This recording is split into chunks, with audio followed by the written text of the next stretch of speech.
ਬਿਸਮਿਲ੍ਲਾਹਿਰਰਹਿਮਾਨਿਰਰਹੀਮ। ਅਸਲਾਮੁ ਅਲੈਕਮ। ਜੀ ਆਇਆਂ ਨੂੰ ਰੈਕਸ ਕਿਚਨ ਵਿੱਚ ਸਾਰੇ ਦੋਸਤਾਂ ਨੂੰ ਖੁਸ਼ ਆਮਦੀਦ। ਅੱਜ ਅਸੀਂ ਐਗ ਸੈਂਡਵਿਚ ਬਣਾ ਰਹੇ ਹਾਂ ਤੁਹਾਡੇ ਵਾਸਤੇ।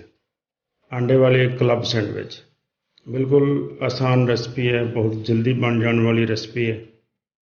10-15 ਮਿੰਟ ਦੇ ਵਿੱਚ ਸੈਂਡਵਿਚ ਬਿਲਕੁਲ ਤਿਆਰ ਹੋ ਜਾਂਦੇ ਆ ਔਰ ਬੜੇ ਅੱਛੇ ਟੇਸਟੀ ਬਣਦੇ ਆ। ਤੁਸੀਂ ਵੀ ਜ਼ਰੂਰ ਟਰਾਈ ਕਰਨਾ। ਅਤੇ ਸਭ ਤੋਂ ਪਹਿਲੇ ਅਸੀਂ 2 ਚਮਚ ਦੁੱਧ ਦੇ ਬਰਤਨ 'ਚ ਪਾਵਾਂਗੇ ਅਤੇ ਉਹਦੇ ਵਿੱਚ ਅੱਧਾ ਚਮਚ ਜ਼ੀਰੇ ਦਾ, ਅੱਧੀ ਚਮਚ ਕਾਲੀ ਮਿਰਚ ਅਤੇ ਚੌਥਾ ਹਿੱਸਾ ਚਮਚੀ ਦਾ ਹਲਦੀ, ਅੱਧੀ ਚਮਚ ਸੁਰਖ ਮਿਰਚ, ਅੱਧੀ ਚਮਚ ਧਨੀਆ ਅਤੇ ਅੱਧੀ ਕੁ ਚਮਚ ਨਮਕ ਦੀ ਪਾ ਲੈਣੀ ਹੈ। ਅਤੇ ਉਸ ਤੋਂ ਬਾਅਦ 4 ਅੰਡੇ ਜਿਹੜੇ ਆ ਉਹ ਇਹਦੇ ਵਿੱਚ ਪਾ ਕੇ ਅਤੇ ਅੱਛੀ ਤਰ੍ਹਾਂ ਮਿਕਸ ਕਰ ਲੈਣਾ।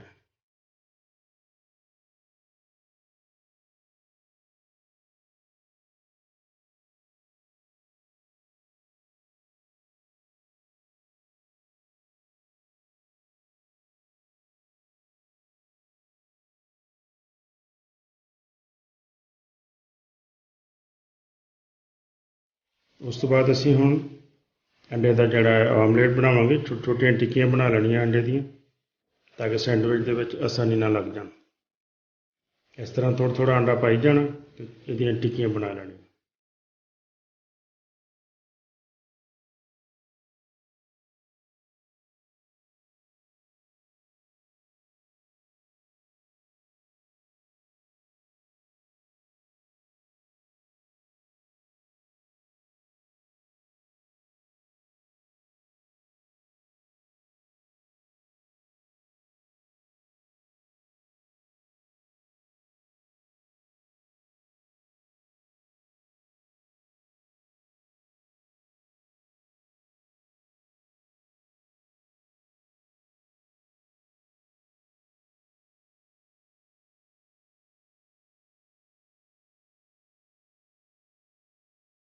ਆਮਲੇਟ ਸਾਡਾ ਬਣ ਗਿਆ। ਹੁਣ ਅਸੀਂ ਥੋੜ੍ਹੀ ਜਿਹੀ ਬੰਦ ਗੋਭੀ ਬਰੀਕ ਕੱਟ ਲਈ ਹੈ ਮੈਂ, ਉਹਦੇ ਵਿੱਚ ਅਸੀਂ 2-3 ਚਮਚ ਜਿਹੜੇ ਆ ਮਾਇਓਨੀਜ਼ ਦੇ ਪਾਵਾਂਗੇ। ਅੱਛੀ ਤਰ੍ਹਾਂ ਮਿਕਸ ਕਰ ਲਾਂਗੇ।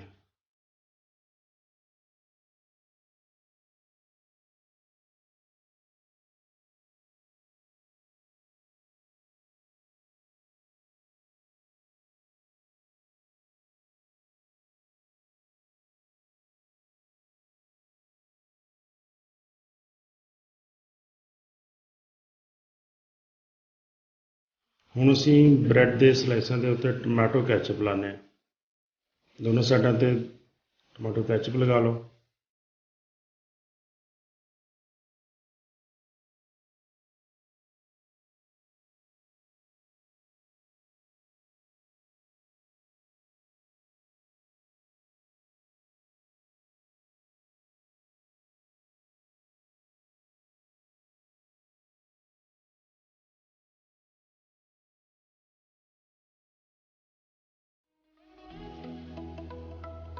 ਸੈਂਟਰ ਦੇ ਵਿੱਚ ਅੰਡਾ ਲਗਾ ਦਿਓ। ਅੰਡੇ ਦੇ ਉੱਤੇ ਬੰਦ ਗੋਭੀ ਜਿਹੜੀ ਅਸੀਂ ਮਾਇਓਨੀਜ਼ ਪਾ ਕੇ ਮਿਕਸ ਕੀਤੀ ਸੀ ਉਹ ਲਗਾ ਦਿਓ।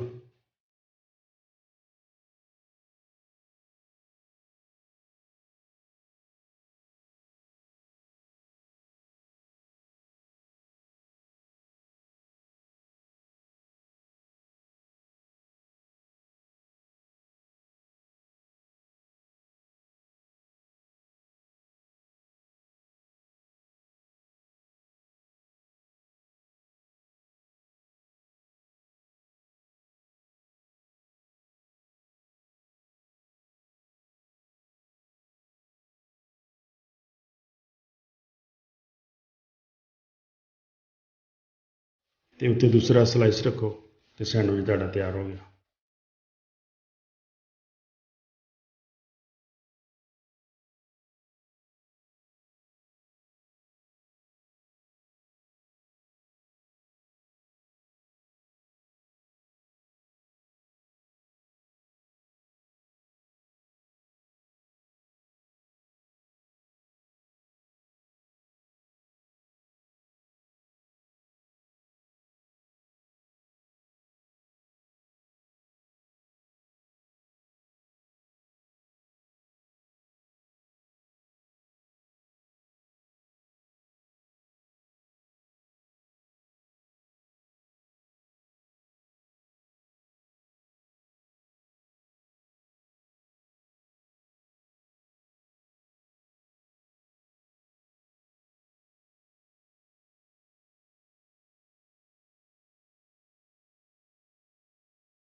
ਸਾਈਡਾਂ ਤੋਂ ਇਹਨਾਂ ਨੂੰ ਇਸ ਤਰ੍ਹਾਂ ਕੱਟ ਦਿਓ।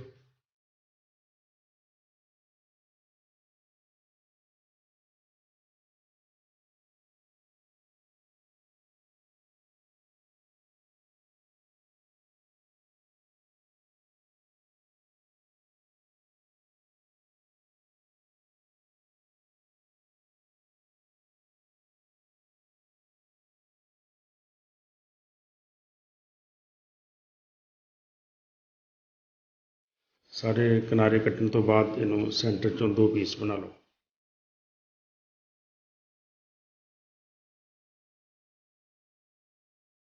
ਤਿੰਨ ਕੋਨੇ ਵਾਲੇ 2 ਪੀਸ ਬਣ ਗਏ। ਇਸੇ ਤਰ੍ਹਾਂ ਤੁਸੀਂ ਆਪਣੇ ਸੈਂਡਵਿਚ ਤਿਆਰ ਕਰ ਲੈਣੇ।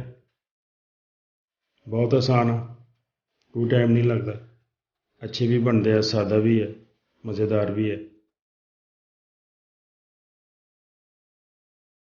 ਵੀਡੀਓ ਪਸੰਦ ਆਵੇ ਤਾਂ ਜ਼ਰੂਰ ਲਾਈਕ ਕਰਨਾ, ਸ਼ੇਅਰ ਕਰਨਾ, ਚੈਨਲ ਨੂੰ ਸਬਸਕ੍ਰਾਈਬ ਕਰ ਦੇਣਾ। ਬਹੁਤ ਸ਼ੁਕਰੀਆ। ਅਸਲਾਮ ਅਲੈਕੁਮ।